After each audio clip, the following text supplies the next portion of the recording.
Hello friends, welcome to our channel.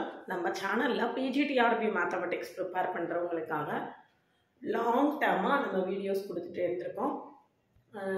அந்த வீடியோஸையும் நீங்க நல்லா யூட்டிலைஸ் பண்ணிருக்கீங்க. எக்ஸாம் டைம்ல நமக்கு 13/10/2025 அன்னைக்கு எக்ஸாம் முடிஞ்சிருக்கு. அந்த எக்ஸாம் முடிஞ்சதுக்கு பிறகு கட் ஆஃப் அனலைஸ் பண்றதுக்காக क्वेश्चन பேப்பர் எப்படி இருக்குன்னு அனலைஸ் பண்றதுக்காக நம்மளுடைய சோஷியல் மீடியா எல்லாத்துலயுமே நம்ம போல் கொடுத்திருந்தோம். இந்த போலோட ரிசல்ட்ஸ் இன்னைக்கு நான் உங்க கூட ஷேர் பண்ண போறேன். கட் ஆஃப் எப்படி இருக்கும், क्वेश्चन பேப்பர் எப்படி இருந்தது, அது எல்லாத்தையுமே நான் உங்க கூட ஷேர் பண்ண போறேன். அதுக்கு முன்னால நீங்க சேனலுக்கு நியூவா இருந்தீங்கன்னா சப்ஸ்கிரைப் பண்ணிக்கோங்க, ஃப்ரெண்ட்ஸ்க்கு ஷேர் பண்ணுங்க. ஒரு Telegram group, WhatsApp channel, Insta account link கொடுத்துருக்கேன், ஜாயின் பண்ணிக்கோங்க. நம்மளுடைய அப்டேட்ஸ் எல்லாமே உங்களுக்கு உடனே கிடைக்கும். OVM ஆப்பை டவுன்லோட் பண்ணிக்கோங்க. அதில் previous year question prescribe book எல்லாமே கொடுத்துருக்கேன், நீங்கள் ஃப்ரீயாக டவுன்லோட் பண்ணிக்கலாம். UGTRB மேத்ஸ், காலேஜ் டிஆர்பி, அதாவது arts and science college TRP, அப்புறம் CSIR நெட் எல்லாருக்குமே ஆன்லைன் மோடில் கோச்சிங் கிளாஸஸ் ஃப்ரெஷ்ஷாக ஆரம்பித்து நடத்திட்டுருக்கேன். கிளாஸில் ஜாயின் பண்ணவில்லைங்கன்னா கான்டாக்ட் பண்ணுங்கள். நம்மளுடைய கிளாஸஸ் எப்படி இருக்குன்னா கமெண்ட்லேயும் டிஸ்கிரிப்ஷன் லிங்க் கொடுத்துருக்கேன், பார்த்துட்டு கம்ஃபர்டபுளாக ஃபீல் பண்ணிங்கன்னா கான்டாக்ட் பண்ணுங்கள். பிளேலிஸ்டையும் ஷார்ட்ஸையும் கட்டாயம் பாருங்கள். முதல்ல கொஸ்டின் பேப்பர் எப்படி இருந்ததுன்னு சொல்லி எக்ஸாம் முடிஞ்ச உடனே அன்னைக்கு மதியமே நான் போல் கொடுத்துருந்தேன். அதில் பார்த்தீங்கன்னா கொஸ்டின் பேப்பர் ஓவராலாக மாடரேட் அப்படிதான் நம்ம கன்க்ளூஷனுக்கு வர முடியும். கொஞ்சம் நல்லாவே ப்ரிப்பேர் பண்ணாதவங்கெல்லாம் டஃப், வெரி டஃப் அப்படிலாம் சொல்லியிருந்தாங்க. ஆனால் மாடரேட் டு டஃப் தான் அதிகம் பேர் சொல்லியிருந்தாங்க. ஈஸி அப்படின்னு யாரும் ரொம்ப மினிமம் மெம்பர்ஸ் தான் ஈஸி அப்படின்னு சொல்லியிருந்தாங்க. மாடரேட் டு டஃப் அப்படிங்கிறது தான் மேக்ஸிமம் சொல்லியிருந்தாங்க. கொஸ்டின் பேப்பர் யூஜி நம்ம ரீசன்ட் டேஸில் கொஞ்சம் கடந்த காலங்களில் பக்கத்தில் நடந்த எக்ஸாம்ஸை பொறுத்த வரைக்கும் நம்மளுக்கு 2024 ஜான்வரியில் UGTRB எக்ஸாம் நடந்தது. Question was very very very tough. அது இப்போ நடந்த PGTRB எக்ஸாமை விடவும் UGTRB எக்ஸாம், அதாவது பிடி எக்ஸாம் ரொம்பவே டஃப்பாக தான் இருந்தது. ஆனால் கூட அந்த தடவை கட் ஆஃப் 125+ வந்துச்சு. 125 வந்தது கட் ஆஃப். இப்போ அந்த UGTRBயை விட இந்த PGTRB கொஸ்டின் கொஞ்சம் ஈஸி தான். ஆனால் இதுக்கு நடுவில் செட்டு நடந்தது பார்த்தீங்களா, TN செட்டு, அது கொஸ்டின் ரொம்ப ரொம்ப ரொம்ப ரொம்ப ஈஸி. அதாவது ஒரு அசிஸ்டன்ட் ப்ரொஃபஸருக்கான தகுதி தேர்வை இவ்வளவு எளிமையாக கேட்டிருக்க வேண்டாம் அப்படின்னு நானே கூட ஃபீல் பண்ணேன். அந்த அளவுக்கு ரொம்ப எளிமையாக இருந்தது. அப்போ இந்த 3 எக்ஸாமையும் கம்பேர் பண்ணும்போது இது மாடரேட் மீடியமாக இருக்குது அப்படின்னு தான் சொல்லணும். TN set very very easy.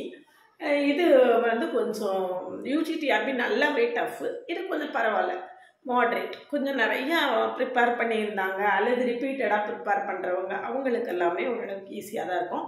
But Tamil eligibility ரொம்ப ரொம்ப ஈஸின்னு சொன்னாங்க. அதுக்கடுத்து சைக்காலஜி அண்டு இது ரொம்ப டஃப்னு சொன்னாங்க. எல்லாருமே அதை தான் சொல்லியிருந்தாங்க. Mathematics moderate. அப்போ ஓவராலாக question paper moderate to tough அப்படிங்கிற கன்க்ளூஷனுக்கு தான் நம்ம வர முடியும். இப்போ மாடரேட் டு டஃப் அப்படின்னா நம்மளுடைய கட் ஆஃப் எப்படி இருக்கும்? நான் கட் ஆஃப் கெஸ் பண்ணி சொல்லலை. நான் கட் ஆஃப் கூகுள் ஃபார்ம் உங்களுக்கு லிங்க் கொடுத்து அந்த லிங்க்ல ரெஸ்பாண்ட் பண்ண உங்களுடைய இதை ரிசல்ட்டை மட்டும்தான் நான் உங்க கூட ஷேர் பண்ண போறேன். இந்த ரிசல்ட்டை பார்த்து ஓரளவுக்கு நீங்களே கட் ஆஃப் என்ன மாதிரி வரும் அப்படின்னு கெஸ் பண்ண முடியும். என்கிட்ட ரெஸ்பாண்ட் பண்ணவங்க ஆனஸ்டாக பண்ணியிருக்காங்களா அது இல்லையா அப்படிங்கிறதுலாம் எனக்கு தெரியாது. என்கிட்ட வந்த ரிசல்ட்டை நான் உங்க கூட ஷேர் பண்ண போறேன். இல்லை பார்த்தீங்கன்னா ஓவராலாக பிலோ 70 18.4% பண்ணியிருக்காங்க. 100க்கு நீங்கள் கணக்கு வச்சுக்கோங்க, இதே 1000க்கு கன்வெர்ட் பண்ணிக்கோங்க, எப்படி பண்ணாலும் சரிதான். Below 70 18.4%, 70 to 79 27.2%. இது பார்த்தீங்கன்னா 80 to 89 இதுதான் ஹையஸ்டாக. 80 to 89 30.1% இருக்கு. இதில் பாருங்க 90 to 99 20.4% இருக்கு. இதுதான் நம்மளுடைய முக்கியமான கட் ஆஃப். 100 to 109 4% தான் இருக்கு. அப்போ 110 to 120 நான் கொடுத்துருந்தேன், அதில் யாருமே ரெஸ்பாண்ட் பண்ணலை, நில்லுன்னு வந்திருக்கு. ஆனால் என்கிட்ட ரெஸ்பாண்ட் பண்ணாமல் இருந்திருக்கலாம், ஒருவேளை அப்படி உள்ளவங்களும் இருக்கலாம், சொல்ல முடியாது. ஆனாலும் ஓவராலாக ஓசியோட கட் ஆஃப் எப்படி இருக்கும், பிசியோட கட் ஆஃப் எப்படி இருக்கும் அப்படின்னு நம்ம ஓரளவுக்கு என்ன செய்ய முடியும், கெஸ் தான் பண்ண முடியும். இதில் எத்தனை அட்டெம்ப்ட் எழுதியிருந்தீங்க அப்படின்னு ஒரு கொஸ்டின் கேட்டிருந்தேன். greater than 4 nearly 10%, fourth time எழுதுறவங்க nearly 7%, third time எழுதுறவங்க nearly 15%, second time எழுதுறவங்க 25%, first time எழுதுறவங்க தான் அதிகம் பேர் ரெஸ்பாண்ட் பண்ணியிருக்காங்க. இதுதான் அதிகமான பேர் எழுதியிருக்காங்க அப்படின்னு நீங்கள் நினைக்காதீங்க. அவங்க தான் அதிகமாக ரெஸ்பாண்ட் பண்ணியிருக்காங்க. மற்றவங்கெல்லாம் சும்மா பார்த்துட்டு போயிருக்காங்க. சரியா? ஏஜ்னு கேட்டிருந்தேன். ஏஜ் வந்து 40+ வந்து கிட்டத்தட்ட 13, இப்போ 100க்கு 13 பேர் 40+ இருக்காங்க. பார்த்துக்கோங்க. அடுத்தது 35 to 40 வந்து 20.4% இருக்காங்க. இதுதான் ஹையஸ்ட்.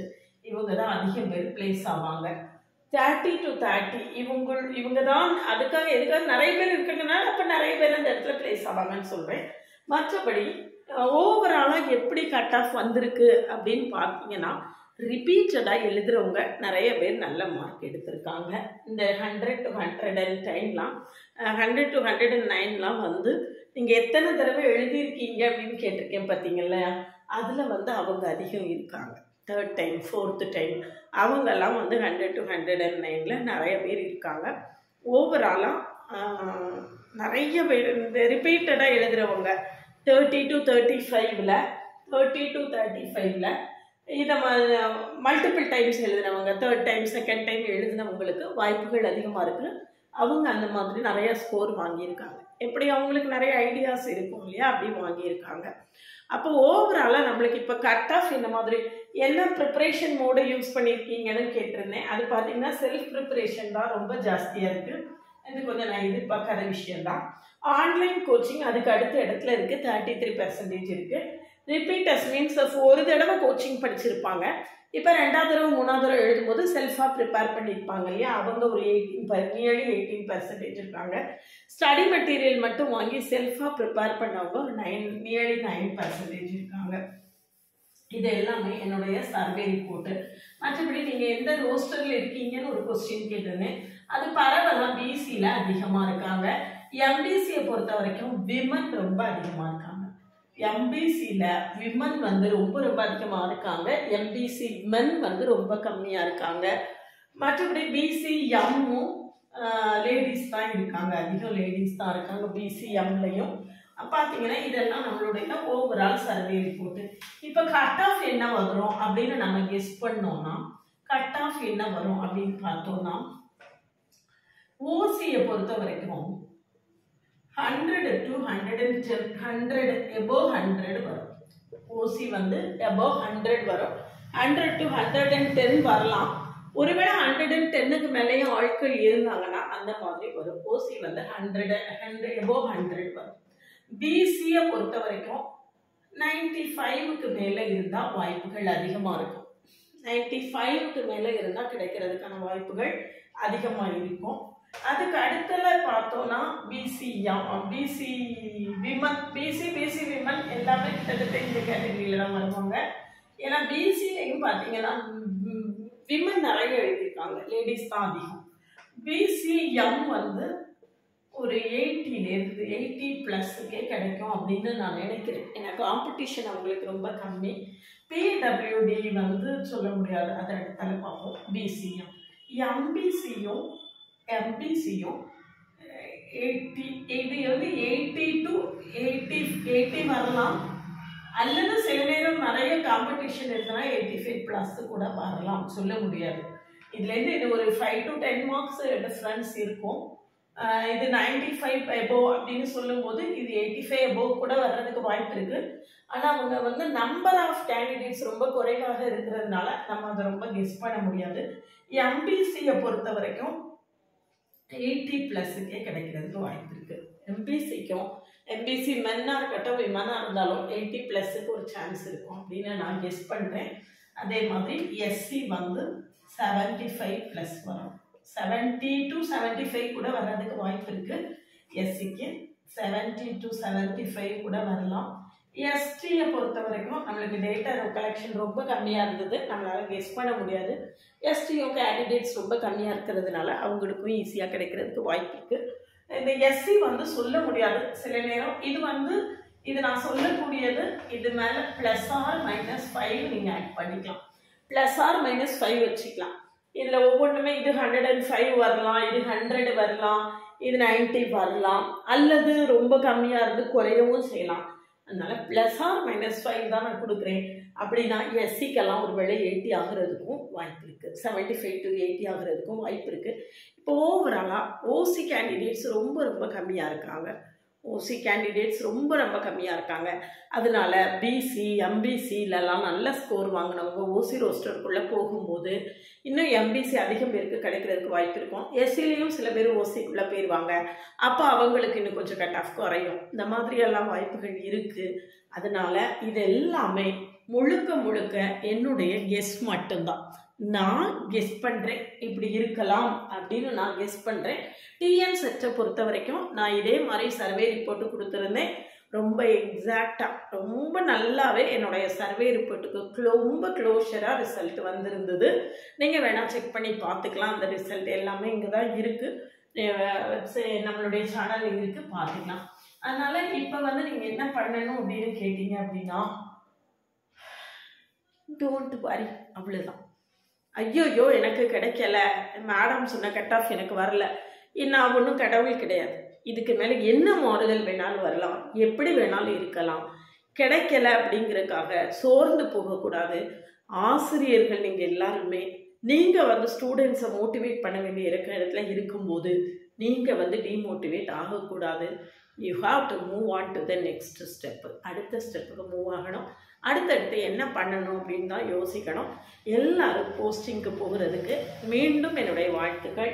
சேனலுக்கு நியூவாக இருந்தீங்கன்னா சப்ஸ்கிரைப் பண்ணிக்கோங்க, ஃப்ரெண்ட்ஸ்க்கு ஷேர் பண்ணுங்கள். ஒரு Telegram group, WhatsApp channel, Insta account link கொடுத்துருக்கேன், ஜாயின் பண்ணிக்கோங்க. நம்மளுடைய அப்டேட்ஸ் உங்களுக்கு உடனே கிடைக்கும்.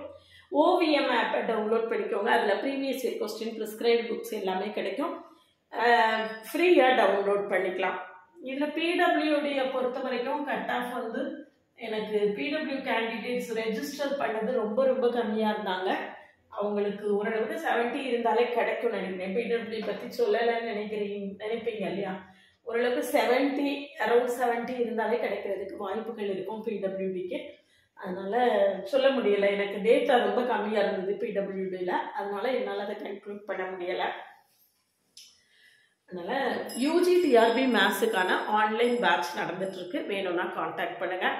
ஆர்ட்ஸ் டிஆர்பி, அதாவது அசிஸ்டன்ட் ப்ரொஃபஸர் டிஆர்பிக்கான கிளாஸஸும் டிஸ்கிரிப்டிவ் கிளாஸஸ் மட்டும் எடுத்துகிட்ருக்கேன். அது வேணும்னாலும் காண்டாக்ட் பண்ணுங்கள். சிஎஸ்ஐஆர் நெட்டு கிளாஸஸை ரொம்ப சிவியராக எடுத்துகிட்ருக்கேன். என்னுடைய அல்டிமேட் எய்மே அதிகம் பேரை சிஎஸ்ஐஆர் நெட்டு கிளியர் பண்ண வச்சு ஸ்டைஃபண்டோட பிஹெச்டி பண்ண வைக்கணும். ஐஐடி என்ஐடி மாதிரி பெரிய இன்ஸ்டியூட்டில் ஜாயின் பண்ண வைக்கணுங்கிறது தான் அல்டிமேட் எய்மு. அதுக்காக ரொம்ப கான்சன்ட்ரேட் பண்ணிகிட்ருக்கேன். இந்த சிஎஸ்ஐஆர் நெட் கிளாஸ் வேணும்னாலும் கான்டாக்ட் பண்ணுங்கள். யூஜிடிஆர் பிஜிடிஆர்பி அன்எக்ஸ்பெக்டடாக ஏர்லியர் நோட்டிஃபிகேஷன் வந்த மாதிரி யூஜிடிஆர்பியும் வராதுன்னு எந்த நிச்சயமும் கிடையாது. அதனால் நோட்டிஃபிகேஷன் வந்ததுக்கு பிறகு ரிவிஷன் மட்டும்தான் அப்படிங்கிற லெவலுக்கு ப்ரிப்பேர் பண்ணி வச்சுக்கோங்க. அப்படின்னா தான் நோட்டிஃபிகேஷன் வந்த பிறகு ரிவைஸ் பண்ணிவிட்டு எக்ஸாமை ஃபுல் ஃப்ளெட்ஜாக நல்லா எழுத முடியும். அதனால் அதுக்கு ரெடி ஆகுங்க. திரும்ப நான் சொல்லக்கூடியது தான், கடைசி நேரத்தில் ரஷ்அப் பண்ணுறதை விட ஏர்லியராக படித்து வச்சுட்டு கடைசி நேரத்தில் ரிவிஷன் பண்ணுறது தான் எஃபெக்டிவாக இருக்கும். அந்த மாதிரி பிளான் பண்ணுங்கள். அதுதான் நல்லா ஊர்.